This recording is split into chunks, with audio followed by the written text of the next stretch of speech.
सामाजिक एवं राजनीतिक जीवन 3। इसके अंदर भारतीय संविधान और निरपेक्षता, इसका अध्याय 2 धर्मनिरपेक्षता की समझ। अभी हम लोग इस अध्याय का अभ्यास करेंगे। तो चलिए बच्चों, अभी हम लोग आगे बढ़ते हैं। अभी हम लोग देखते हैं कि इतिहास में, आगे बढ़ते हैं बच्चों। इतिहास में हमें धर्म के आधार पर, इतिहास में हमें धर्म के आधार पर भेदभाव, बेदखली और अत्याचार के ऐसे अनेक उदाहरण मिलते हैं। शायद हम लोगों ने पढ़ा भी है कि हिटलर था, जो जर्मनी का हुकुमशाह था, उसने यहूदियों पर किस तरह से अत्याचार किए थे और वहाँ कई लाख लोगों को केवल धर्म के आधार पर मार दिया गया था।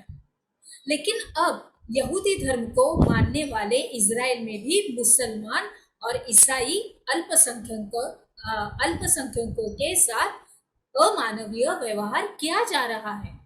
अभी सऊदी अरब में गैर मुसलमानों को मंदिर या तो फिर गिरजाघर बनाने की छूट नहीं है और ना ही इन धर्मों के लोग वहाँ पे पूजा अर्चना के लिए किसी सार्वजनिक स्थल पर, मतलब कोई सार्वजनिक एक स्थल है, जगह पे है, वहाँ पर इकट्ठा हो सकते हैं। इस तरह से वहाँ के सब कायदे कानून है। आगे बढ़ते हैं। इन सभी उदाहरणों में अगर हम लोग देखते हैं तो एक धर्म के लोग अन्य धार्मिक समुदायों के लोगों के साथ या तो भेदभाव कर रहे हैं या तो फिर उनका उत्पीड़न कर रहे हैं। अभी भेदभाव की ऐसी घटनाएं तब और ज्यादा बढ़ जाती है जब दूसरे धर्मों के स्थान पर राज्य किसी एक धर्म को अधिकृत मान्यता प्रदान कर देता है। अभी जाहिर है कि कोई भी व्यक्ति अपने धर्म की वजह से न तो भेदभाव का शिकार होना चाहता है और ना ही किसी दूसरे धर्म का दबदबा झेलना चाहता है।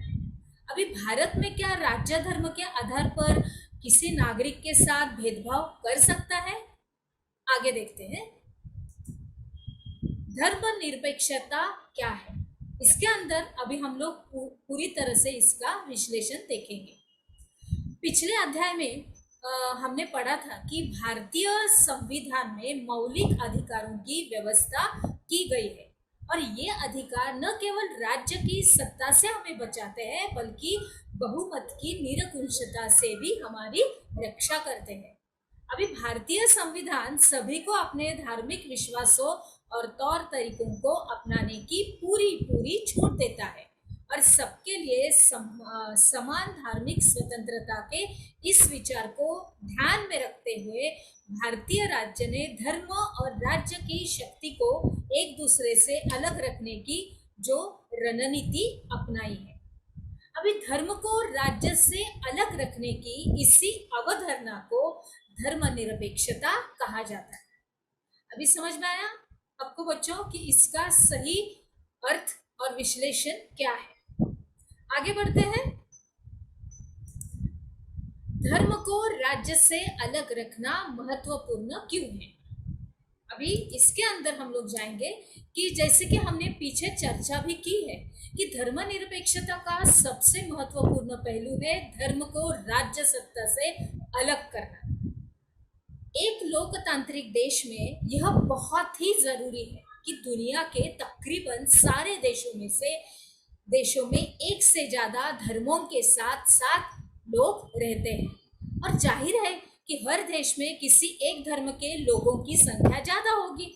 अब अगर बहुमत वाले धर्म के लोग राज्य सत्ता में अगर पहुंच जाते हैं तो क्या हो जाता है, तो उनका समूह दूसरे धर्मों के खिलाफ भेदभाव करने और उन्हें परेशान करने के लिए इस सत्ता और राज्य के आर्थिक संसाधनों का इस्तेमाल कर सकता है। अभी बहुमत की इस निरंकुशता के चलते धार्मिक अल्पसंख्यकों के साथ भेदभाव हो सकता है। अभी उनके साथ जोर जबरदस्ती भी हो सकती है और यहाँ तक कि कई बार उनकी हत्या भी हो सकती है। आगे देखते हैं क्या होता है कि उनकी हत्या भी कर दी जाती है। अगर हम लोग देखेंगे कि बहुमत चाहे तो अल्पसंख्यकों को उनके धर्म के अनुसार जीने से रोक सकता है और धर्म के आधार पर किसी भी तरह का भेदभाव उन अधिकारों का उल्लंघन है जो एक लोकतांत्रिक समाज और किसी भी धर्म को मानने वाले अपने नागरिक को प्रदान करता है।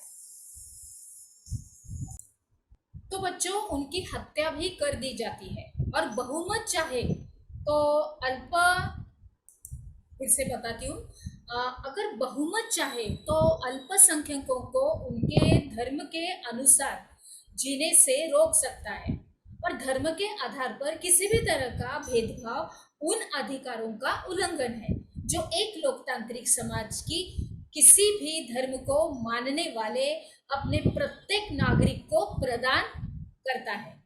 अभी लिहाजा बहुमत की निरंकुशता और उसके कारण मौलिक अधिकारों का हनन वह अहम कारण है। अभी जिसके चलते हुए लोकतांत्रिक समाजों में राज्य और धर्म को अलग अलग रखना इतना महत्वपूर्ण माना जाता है। आगे बढ़ते हैं बच्चों। लोकतांत्रिक समाजों में धर्म को राज्य से अलग रखने का एक महत्वपूर्ण कारण यह है कि हमें लोगों के धार्मिक चुनाव के अधिकार की रक्षा करनी है और इसका अर्थ यह है कि देश के किसी भी व्यक्ति को एक धर्म से निकलने और दूसरे धर्म को अपनाने या धार्मिक उपदेशों की अलग ढंग से व्याख्या करने की पूरी आजादी और स्वतंत्रता होती है। आइए अब इस बात को और अच्छी तरह से समझने के लिए छुआछूत की प्रथा पर विचार करते हैं। तो संभव है कि आपको हिंदुओं के बीच में यह प्रथा अच्छी न लगती हो, तो इसका मतलब है कि आप इसे बदलने की कोशिश भी करेंगे। क्या करेंगे? इस प्रथा को, इस छुआछूत की प्रक्रिया को आप लोग बदलना चाहेंगे। तो लेकिन अगर राज्य की सत्ता ऐसे हिंदुओं के साथ में है जो छुआछूत को सही मानते हैं, क्या मानते हैं? सही मानते हैं, तो क्या आप आसानी से इस प्रथा को बदल पाएंगे? अगर आप प्रभुत्वशाली धार्मिक समुदाय के सदस्य हैं, तो भी आपको अपने समुदाय के ही दूसरे लोगों की ओर से भारी विरोध का सामना करना पड़ सकता है। अभी दूसरे लोगों की ओर से भारी विरोध का सामना करना पड़ सकता है। अभी राज्य सत्ता पर नियंत्रण रखने वाले ऐसे कुछ सदस्य कहेंगे कि हिंदुत्व की केवल एक ही व्याख्या होती है और उसकी कोई और व्याख्या करने का तुम्हें कोई अधिकार नहीं है। हमने क्या सीखा? इसके अंतर्गत आपको धर्मनिरपेक्षता क्या है, इसका अर्थ और इसका मतलब आपको अपनी नोटबुक में लिखना है। तो चलिए बच्चों, अभी हम लोग अगले हमारे विभाग में चले जाते हैं।